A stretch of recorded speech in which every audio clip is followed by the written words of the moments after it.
Morning everyone. Hope you're able to see the screen and you're able to hear me.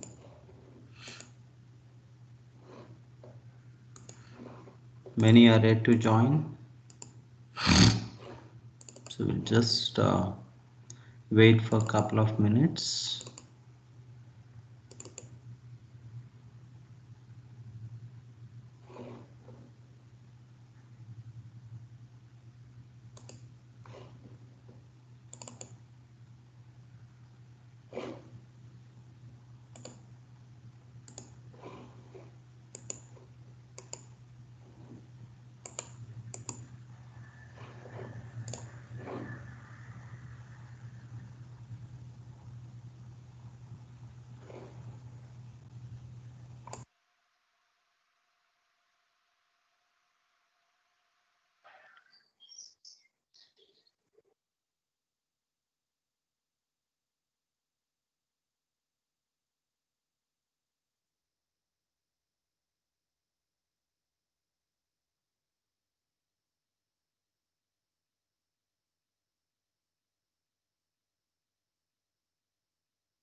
Okay, look like not many are going to join this session.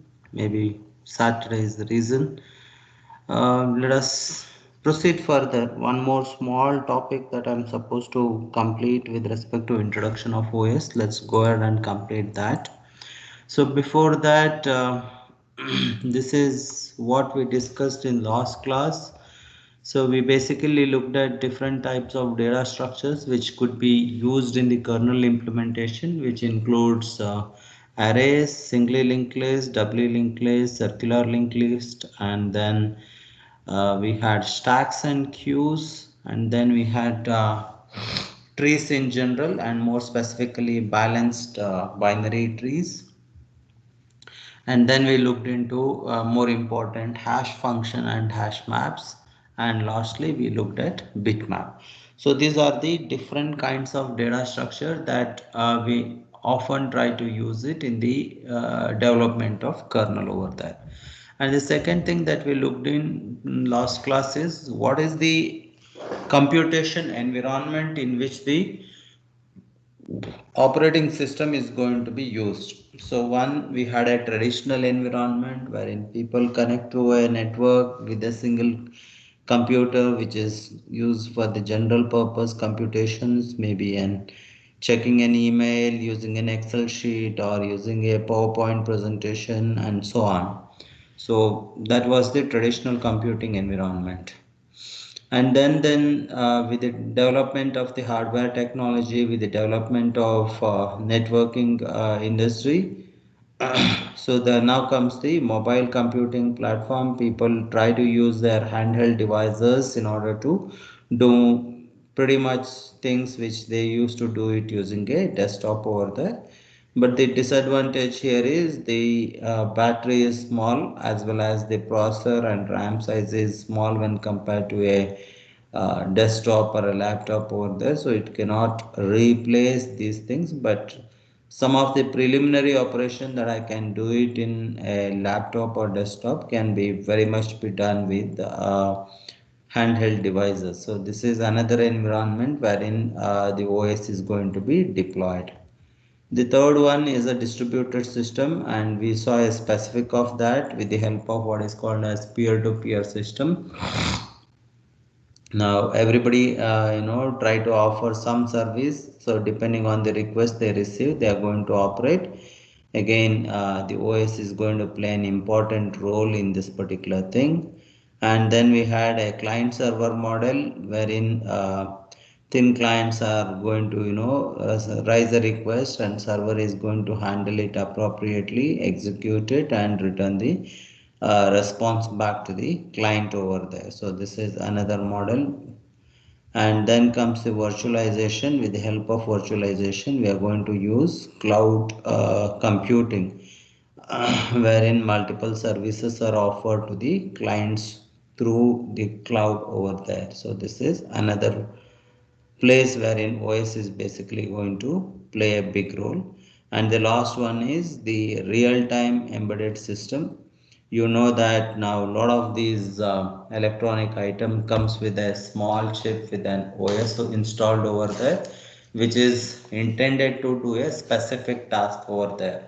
For example, I want to bake a cake. I don't know how to do it, but I'm just assuming this is what you try to do it. Maybe you need to preheat the oven to certain temperature, and then keep this particular cake mix into it, and then heat it for say about uh, 15 minutes or so.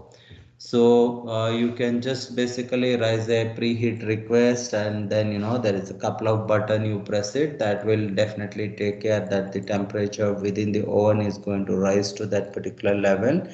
And then you keep the mix and execute it for say 15 minutes.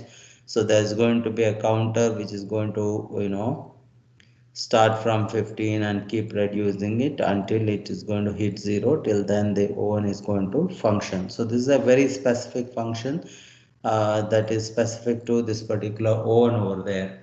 So whatever software and operating system that you are going to deploy into this particular system is going to do only this specific task over there.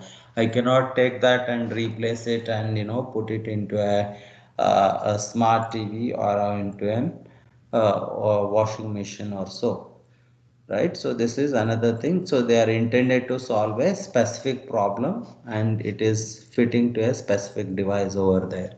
So that's another type of computing environment wherein the OS is going to be deployed over there.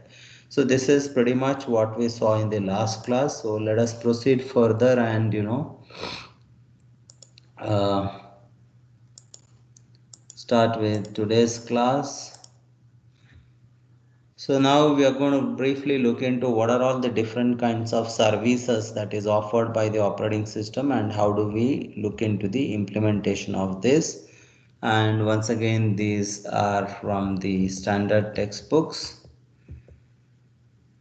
Now this is a broader picture which basically talks about what are all the different kinds of services which is offered by the operating system. You see there is a hardware, there is an operating system, and a list of services is basically represented over here. It starts from program execution, IO operation, file system, communication, resource allocation, accounting, error detection, protection, and security. So these are some of the important tasks that is done by the operating system, and then you definitely have these user interfaces and so on. right? Now, the primary job of the operating system is to provide us an environment wherein a user can run his developed application or code over there. So there are different kinds of user interface that is provided by the operating system to do this. Some of them, the older version of the operating system gives you a command line interface. For example, you had this DOS operating system, which basically works only on based on the command. So there was no UI that was given over there. Early version of the Linux, when it was developed, is once again it was based on commands. So there was no UI was provided.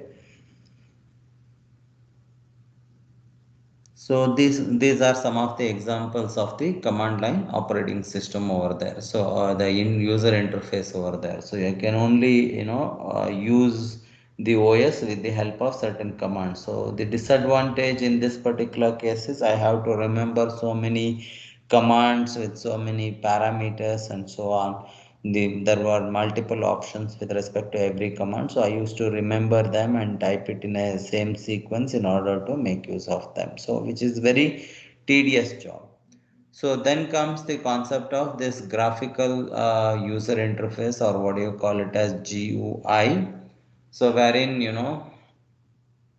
so I don't have to remember anything. Everything is visual here. Suppose I want to open a particular folder, so I double click on that particular thing using my mouse pointer over there. Of course I can also type in certain things, maybe something like naming a particular file or renaming a particular file using this particular standard input device, that's the keyboard over there. So this is what is basically graphic user interface. So everything is handled with the help of a mouse and keyboard. I can just single click to select it, double click to open it, and I have options of creating new files, new directories, and so on. So all these things are happening with the help of a much simpler interface called as GUI, right? Now coming to an handheld devices, that is your mobile phone and tablet, they don't have a pointing device over there. They don't work with your mouse and keyboard. So there basically it is a touchscreen model that is basically working. I can select a particular folder by clicking on that particular icon. I can open that particular application, I can open that folder, I can open that file, and maybe something like a long press and hold will help me to rename those files and so on and so forth. So that's an entirely different ball game wherein everything works based on the touch screen. So your hand is going to act like a pointing device, and it is going to select multiple items and work with them. Now, nowadays, with the success of this particular smartphone technology, people are bringing those concept into an desktop or laptop, wherein the screens are basically going to be touch screens. So whatever I can do it in an mobile phone environment, the same thing they are trying to make sure is available in the laptops or desktop. So this is another type of user interface that is provided to us. Now, what are the some of the important tasks that is done by OS services? The first one is program execution. The primary job of the operating system is to make sure that whatever code that I have written is going to be loaded into the main memory, and sufficient CPU cycle is allocated to it, and it executes as per the instruction that I have written and generates the expected output over there. So operating system should make sure that sufficient memory is made available so that this particular application code can be loaded into main memory, and it should need to allocate the required number of CPU time so that this particular code can be executed one instruction at a time and finally generate an output for us. So one of the primary job of the operating system, primary service offered by the operating system, is to make sure that the program user program is executed. The second important thing is IO operations. So any program, user program that runs requires an input and output operation. Maybe it want to take some input from the end user, or it want to generate and display certain output after doing a set of computation to the end user, and so on. So any program that you write is going to definitely involve some kind of IO operation, right? So even your simplest lab program that you try to write will take some input from the end user, and after doing a simple set of calculation, you display some output to the end user. So IO is required. So operating system is mainly responsible even to handle this particular IO requests over there. So as we told you earlier, so OS is going to hand over whatever that need to be displayed to a device controller, as well as the buffer which is present in the IO devices, wherein it is going to take the content from the main memory, load it there, and finally perform the action as indicated by the end user over there. But nevertheless, operating system is responsible to make sure that IO operations are also possible over there. The third type of service that is offered by the OS is what is called as file systems, file system manipulation. So the OS need to facilitate the end user to create a new file, or edit and modify a new file, or view a file, or delete a particular file, or the same thing can also be done with the folders as well. So OS need to provide these facility for the end user to create, use, and retrieve the information, large information that is required for the computation. So all these file operations need to be supported by the operating system. In addition to that, many a times the end user might require to search a particular thing within a document, as well as a document within the file system. So OS need to have appropriate functions in order to handle such kinds of requests as well. So this is one more important job assigned to the operating system. You remember I have discussed three such functionality. One is program execution, second one is IO operation, and third one is manipulation of file systems. The fourth one is basically communication. There are multiple programs running within a particular system, as well as in a group of systems. In order to successfully complete this particular execution of a particular task, they want to exchange information. So exchange information could be something like the state of a particular variable, or a particular value that is computed after a set of computation, so that some other process can take it forward from that particular place, and so on. So these kinds of communication is important between the processes and between the systems over there. So operating system need to facilitate such kind of communications over there.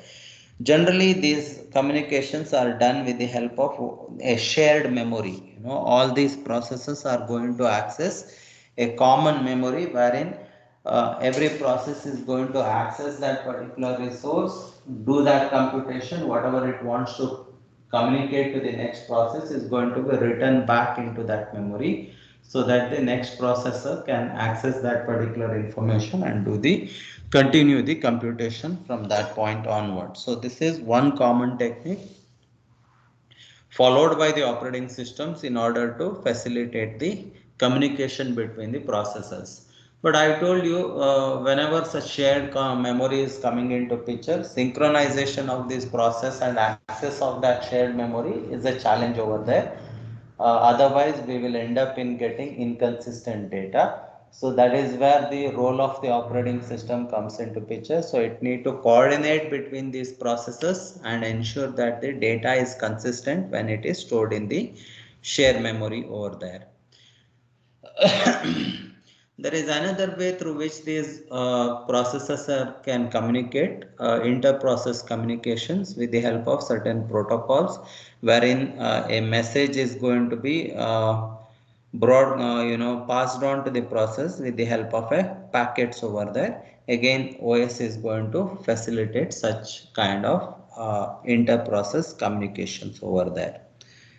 right? So whatever we are discussing in these points is the things which we are going to look into in detail in the next 4 units over there. So this is just a brief introductory about what is operating system doing in all places.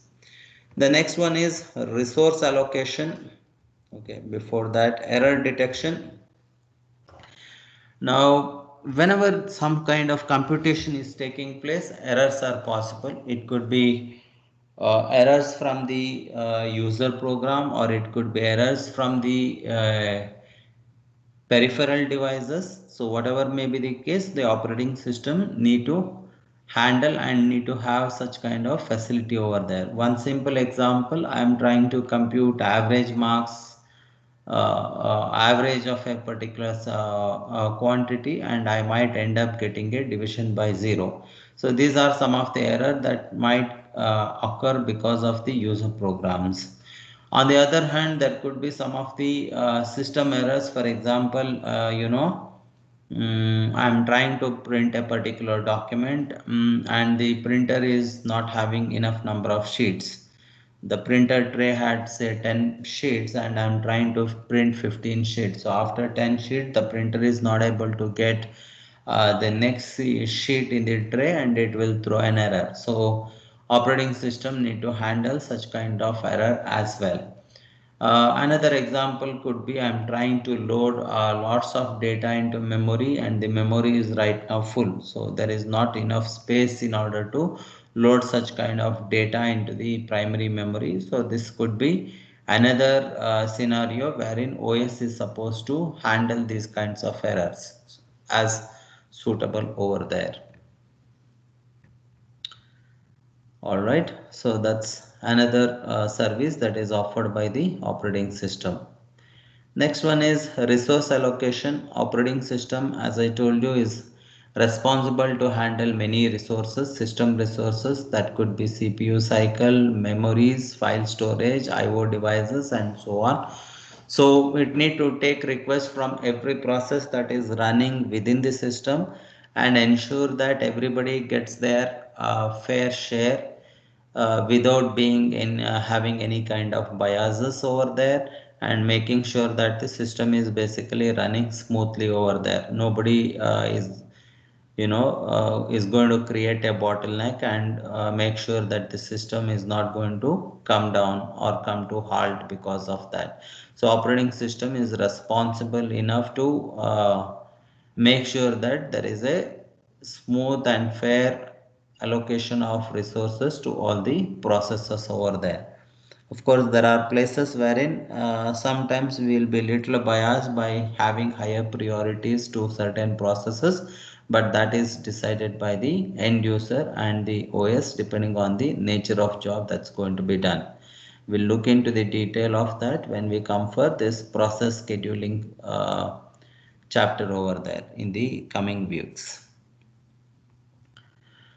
So the next one is OS is also responsible to do accounting job. So that is which resource is used by whom. So we need to know this particular information, which will help us in order to debug certain things over there. In case of any errors, when system is not able to recover, maybe a system admin want to look into this and say what went wrong, or maybe let us say a bunch of processes are running in a particular computing environment, and the customer claims that the performance is slow, and then the system admin wants to look into the issue, which is that process or which is that application that is eating bulk of the memory and the CPU cycles over there.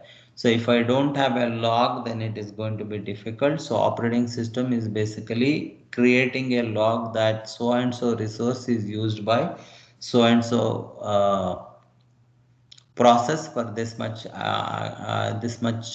amount of minutes or seconds or whatever unit you call it there. So operating system is basically taking care of these logging informations as well. As and when certain things is allocated to a process, it's going to create an entry, and when it is going to release it, it's once again going to create an entry, and so on, so that every process activity is going to be monitored by the OS. So whenever there is an issue with the degraded performance, all that you need to do is open up this particular accounting information through logs, and you can easily figure out which is that process that is killing most of the CPU or memory cycles over there, and hence it can be suitably handled over there. So operating system is responsible to do this job as well. The last one is protection and security. Now, multi-user system, there are multiple users are using a system, so you need to make sure that these processes don't fight with each other. Fight in the sense they don't, take out the information generated by another process, or it don't harm the information that is generated by another process over there. For example, let us say process 1 has created file 1, so process 2 should not be allowed to overwrite that particular file, or should not allow it to delete that particular file. So every file need to have that information, like who is the owner of this file, what time this was created, what is the size of this particular file, what time it is being modified, and so on. So all this information need to be kept track for every single file or folder that is present in the operating system over there. So OS is responsible to keep this particular information ready and handy. So whenever any process is trying to access the content which does not belong to that process, OS need to immediately stop such processes, saying that this is an unauthorized access, and hence it cannot, hence it need to deny the access to it. So that kind of protection and security need to be provided by the operating system. And on the other hand, some of the programs might try to overwrite the code which wherein the OS itself is written over there. So such an attempts need to be also be blocked over there. So mainly memory and file access need to be controlled by the operating system. So that's about with respect to the different kinds of services that is offered by the operating system. So if at all this particular question appears, you need to write this particular block diagram, and you need to explain these 8 functionalities offered by the operating system. Right? So any questions so far?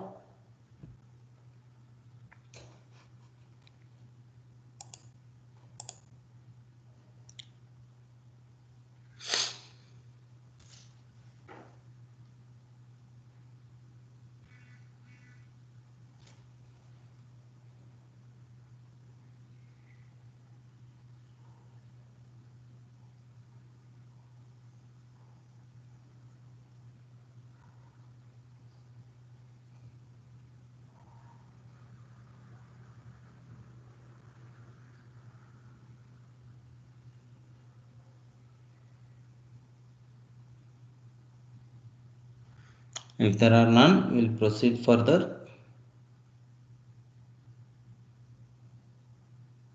Okay, looks like there are no other questions, so let us continue further. The second part of today's discussion is the design and implementation issues of the operating system. Generally, the design and implementation of OS is treated as a not a solvable problem, because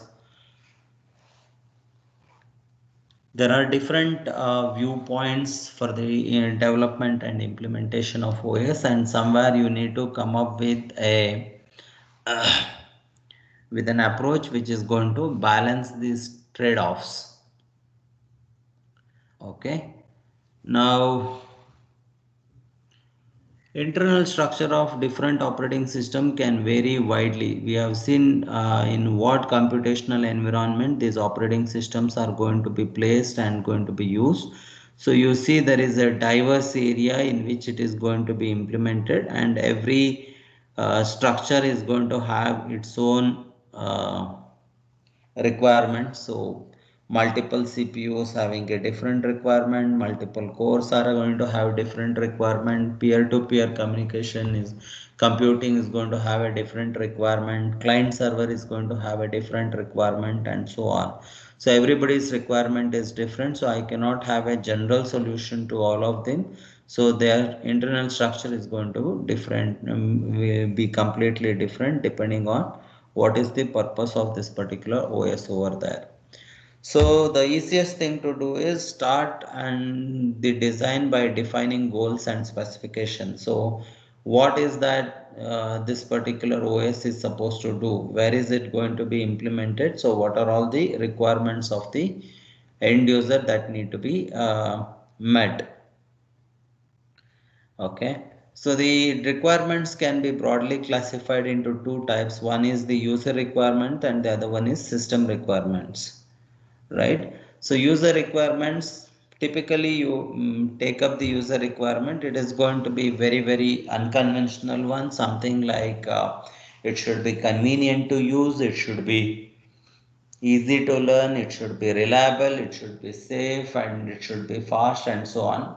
But you see, all of these are not a well defined requirement over there. It is going to be a relative terminology. So what should be considered as fast? You type in a command and you get a response, say after 2 seconds, should be considered as fast, or say you type in a command and after 20 seconds you get a response, should that be considered as fast, or after 5 seconds you get a response, should that be considered as a fast, and so on. So these kinds of ambiguities will be there. So generally user goals will be defined so vaguely that it will not have much of the significance in the development of the operating system over there. System goals will once again be very vague again, so we can define it like easy to design, implement, and maintain, as well as flexible, reliable, error-free, and efficient. But to some extent, so these things can be considered and achieved over there. For example, we say that it should be easy to implement and maintain. So let us say we have done a OS that is going to handle a computing environment which has maximum of 2 cores. So my OS code should be written so very well that I should be easily able to extend that whenever number of core increases from 2 to 4. So these kinds of requirements are from the system side, which should be easy to handle and maintain over there. Now, many of the time, it is very important to differentiate policy and mechanism. Now, policy basically says what will be done or what need to be done, and mechanism is going to say how it is going to be done. For example, whatever you see here is all basically a policy requirement. Suppose a system goal says that the system has to be reliable. This is the requirement from the policy. So I can say that my operating system's uptime should be 99.98%. So whenever I test it, let's say 1,000 times this particular operating system, 999.8 times it should be available to the end user. So this is what is policy says, what need to be done. The mechanism says how it will be done. So I need to make sure that the system is up and running all the time. How do I do it? So what extra precautions I need to take in the implementation of the operating system to make sure that it is basically going to be achieved over there. So mechanism plays the implementation, is going to tackle the implementation issues, right? So this is true with respect to everything, not just the operating system. So it is with respect to every small thing in the our day to life. If we can differentiate between policy and mechanism, then our life is going to be much simpler over there. Okay, so because of these trade-offs and because of these challenges, it is generally considered as specifying and designing an operating system is a highly creative task of a software engineering, right? So there is always a trade-off between the requirements. There is a thin line separating policy and mechanism. So if you can, clearly specify the differences between them, you can clearly segregate these things into the right category and proceed with the development using the standard life cycle of a software product, then definitely that's going to result in a better operating system.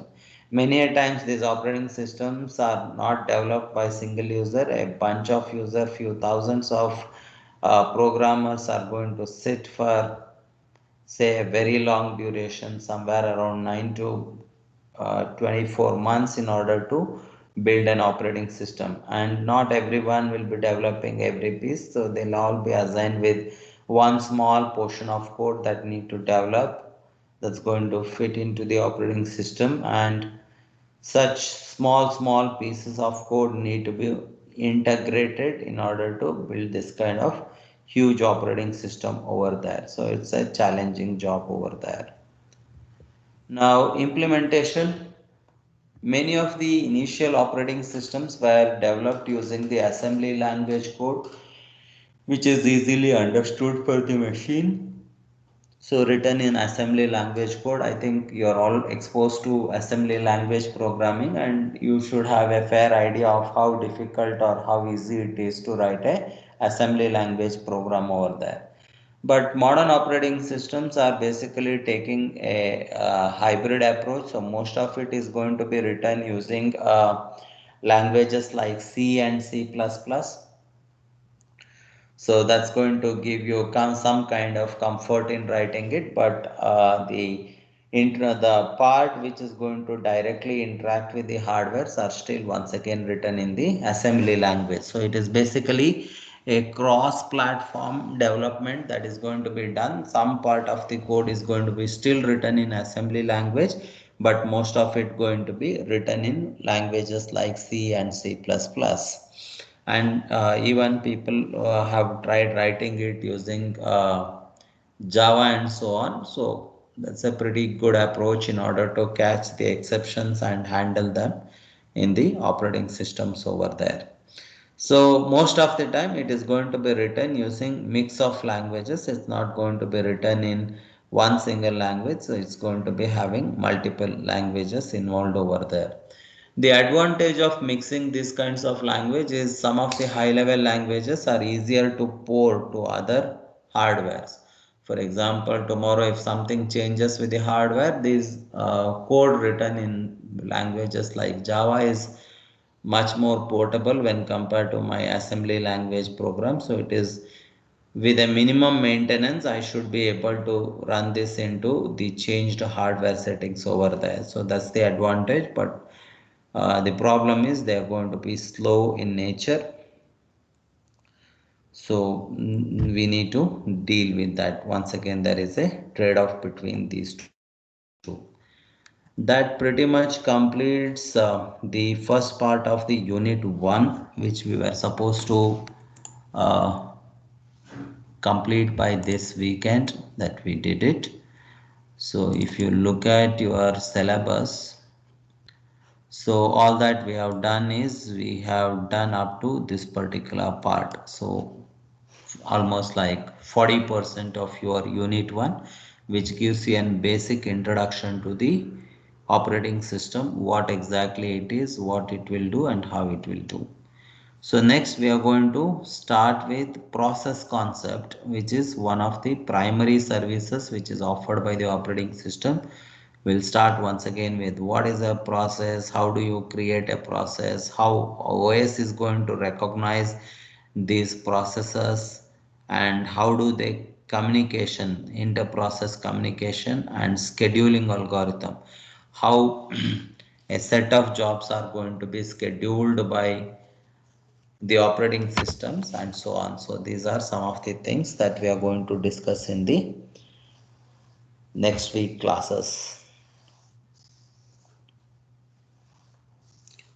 right? So the first unit was mainly theoretical part of it, which we are done with it, and henceforth it is going to be a concept based theory as well as numerical. So we'll have bunch of numerical when it comes to CPU scheduling algorithms, and so on. Right? So that's about what we have done so far. Any questions?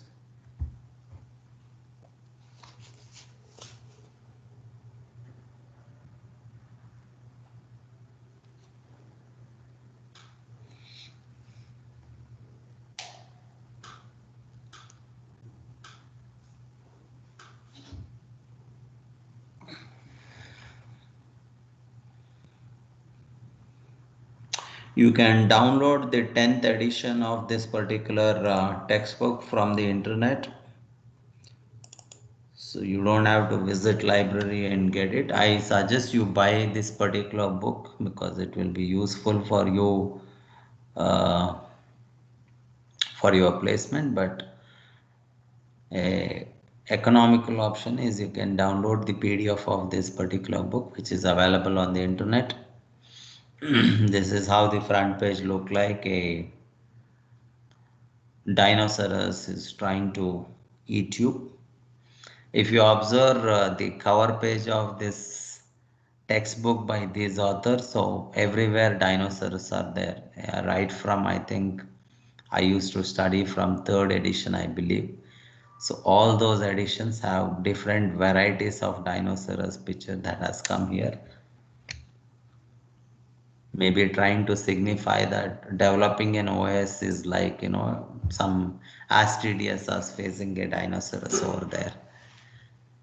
But don't worry, it's not going to eat you. It's pretty simple once you try to understand these things.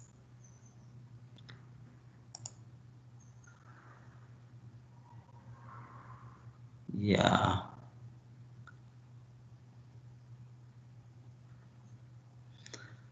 Right. If there are no other questions, thank you very much. See you in the next class.